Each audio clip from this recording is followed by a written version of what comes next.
Alrighty, so we have the new Valentine's Day outfits for Escanor, and I also bought the one for Diane because it's very cute, very cool. I'm the only thing I'm not using is the Escanor headpiece. Not into it. I don't know. I'd rather run this. I'm actually not using the gloves either because they show off as just bare hands. I don't know. I thought these looked a little bit better because he does have like a little bit of gold accents and stuff like that here or there. I don't know. I might change the gloves back to the other ones. This is what they look like, just so you know, like they look like this. So I mean, I don't know. I think the gold ones kind of match because of all the fire and everything.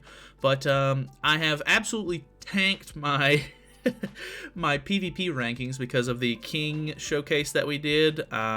So we're just gonna use this is a Sins team, I guess. We're just going to use the more modern day Sins. Obviously, Diane doesn't have a Holy Relic yet, but I don't know. I think Escanor obviously gets the job done. We've got King for shields if we want to. We've got Diane for tanking. Have good CC, so I think we'll be in a really good position here. Hopefully, we can kill some Melis, I guess, because he's probably going to be the biggest threat. But let's just have fun with it. I don't know, just kind of grind some PvP for a minute and see how it goes. So we have the amalgamation team. I guess this isn't really like a Sins team because Elizabeth is not a Sin as much as you want her to be. He's not going to be able to get to my Escanor this turn, so I think I'm going to use the AoE. Plus it's a bot, so that's also very good for me. But yeah, okay, doing pretty good damage. The headpiece is the only thing that he was missing, so it's not like we're going to be seeing like any like crazier damage or anything like that. Maybe besides the fact that like we are running the King shield, that'll help him do more damage because of the basic stats and the damage increase, of course. But he's basically just getting more CC, so that's kind of nice. Actually, tanked that kind of well. I don't know. I'm expecting. I always expect Escanor to just absolutely one shot, but it's like one of those situations where if you're not running the character, like if you're not running Meli or Escanor and supporting that unit, it really cuts down on performance. Like Meli is not nearly as good if he's not on the demon team. Like he's still good, don't get me wrong, but he does so much more and is so much better on the demon team because of all the synergy.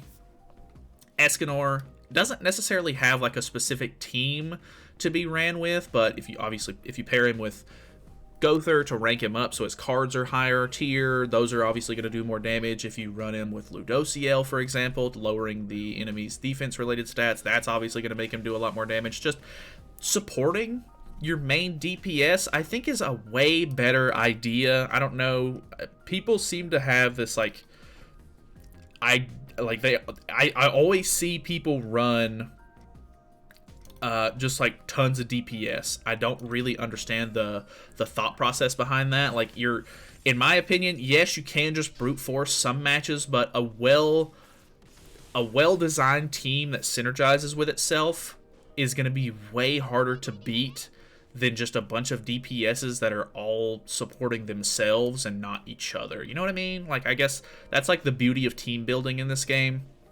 I know that's one of the biggest things that people really like about this game and other sort of like team building games is that you can, find cool ways to synergize your characters and stuff like that with each other. But I don't know. I don't know if it's just like maybe they can't be newer players because I mean they're in the top bracket of PvP. Maybe they just don't have specific characters. They're just hoping for the best or something. I don't know. It's just always really odd to see people just run like brute force pure DPS teams because I don't know who they're going against that it's actually working with. I guess other brute force DPS teams maybe, but just odd to me.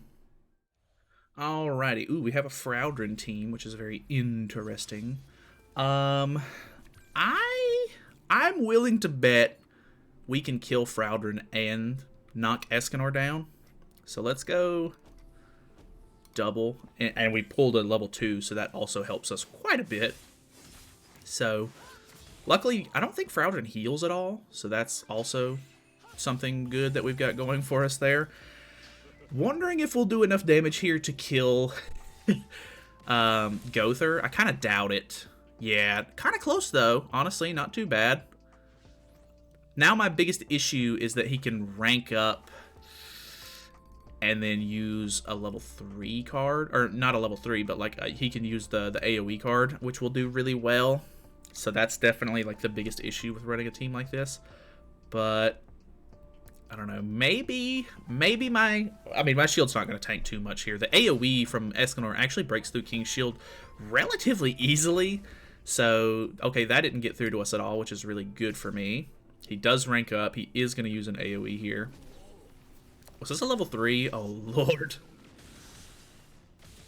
Okay, oh, okay, tanking that pretty well, actually. Luckily for us, we have good AoE on this team. So we should kill, we can kill Escanor here and Gowther just off of pure AoE, and then Meli's really not going to be able to do too much by himself. He is going to be in true magic because we're using 3 attacks. And he'll probably lifesteal a halfway decent amount, but overall, we we definitely have this one in the bag. You know what I mean? See, this is like helping solidify the point that, you know, running support for characters is much better. Like, I understand that he was going for the, you know, the ult rush sort of gimmick there with the Froudern and everything, but I don't know. Like, what do you expect? Alrighty. Okay, he's kind of running something similar to me, but he doesn't. He's using rank up, which I think might be the better play, to be honest with you.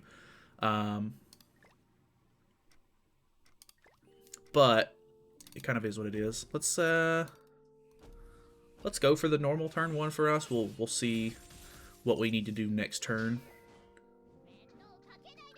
I think even though he's got more damage potential with his team because of the rank up, I think my shield is going to kind of negate that a little bit. Like, I think his AoE is still going to do really good damage and get rid of the shield kind of easily, but he almost has to waste the AoE to get through my shield just to be able to start hitting me like normal. So I think I have that in a much better position, I guess. Ooh, this is also something that's really interesting to me. Or, well, I say interesting, but it's something that's really, like, I want to say cool about Escanor, is that even though I don't think that the Final Flame mechanic is the greatest, like, it's kind of annoying to deal with a lot of the times, and it can seem very overpowered in a lot of senses, because obviously, like, he goes into a state where he literally can't die.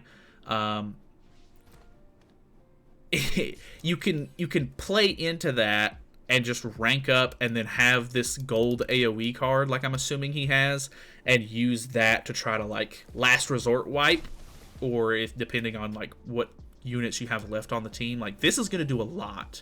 You're not going to kill me here, I don't think. But it's a cool way to play it, I guess. Like, you definitely have that option, you know what I mean? So pretty neat. Alrighty. Ooh, we have a Meli.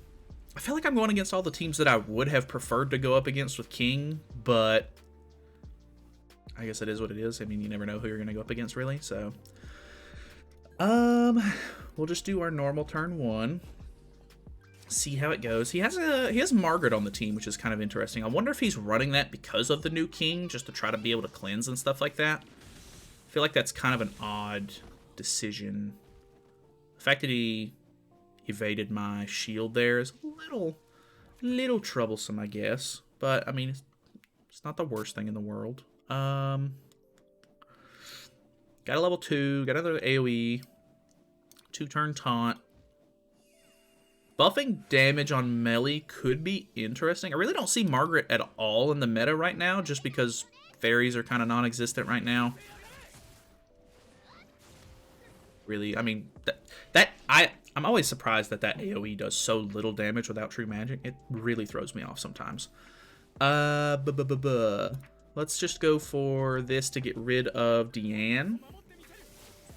And we'll put up a nice shield for ourselves. Just get some damage out there, you know what I mean? He does have the buff up on top of the damage increase, So that might be kind of troublesome. Ooh, do we kill? I think we do, yeah. Very nice. I think he'll be able to get through my shield pretty easily here. Best case scenario is he has to use a single target skill, because if he does, he'll probably... I don't know if he'll one-shot Diane with the shield on, with her taunt on. I would assume he'll do really good damage at the very least.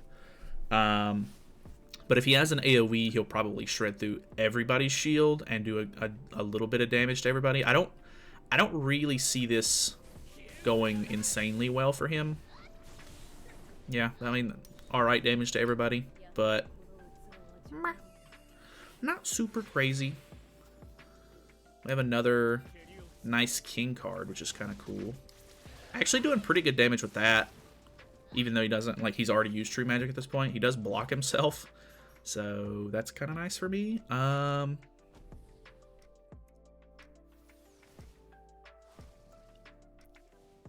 You have Tarmio Link on him? Okay, you don't have Tarmio Link at all. So let me go ahead and... I'll do this. This should at very least kill Margaret, I would hope. Oh, I'm an idiot, dude.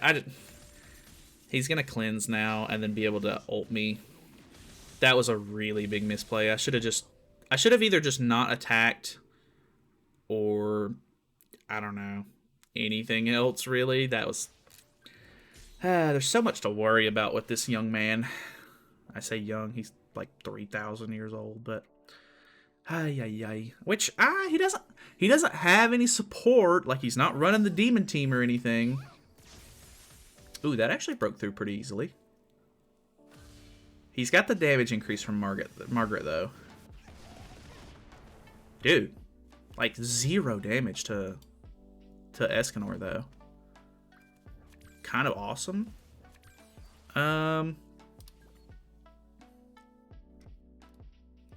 I think we pretty easily get our ultimate here, and because I'm not gonna have any sort of debuffs or stances on, he shouldn't be able to do like a whole lot of damage to me, which means I should be able to just get the ult off for free, pretty much. Like, he's got to hit me with a single target here, and I do have full health. He does more damage depending on how much health I have. Why you AoE? That was probably the worst one you could have done. There's no way you didn't have a single target in hand. Which, I mean, it wasn't going to kill me, but... I don't know. Kind of weird. I'm really surprised that we tanked as much as we did there. Alrighty, we have an attack seal team, which... I don't know. I mean, I'm assuming he's going to be running evasion food. I think we can do this, because this is going to get evaded, right? Bot. Rip. I disable King here, unfortunately, then. Well, I mean, it is what it is, I guess. The whole point was that he would dodge the first one, put up a shield, kill Merlin. You're not a bot? Why you not run evasion food? Why are you doing this? Well... I guess that's pretty much it. I would like to do some more matches, but I'm out of friendship coins for the moment, so yeah, I can't buy any more, and I don't spend gems on PvP. It ain't worth it. So yeah, either way, pretty fun little like quick matches. We didn't lose a single one, I don't think, so that worked out pretty well for us. So we didn't go against like an actual demon team or anything though the entire time, which is very surprising. So I don't know, it maybe could have been worse, but I don't know. Went pretty well. Thank you guys so much for watching. Hopefully you guys enjoyed the video. Feel free to subscribe if you haven't already. I'll see you in the next one.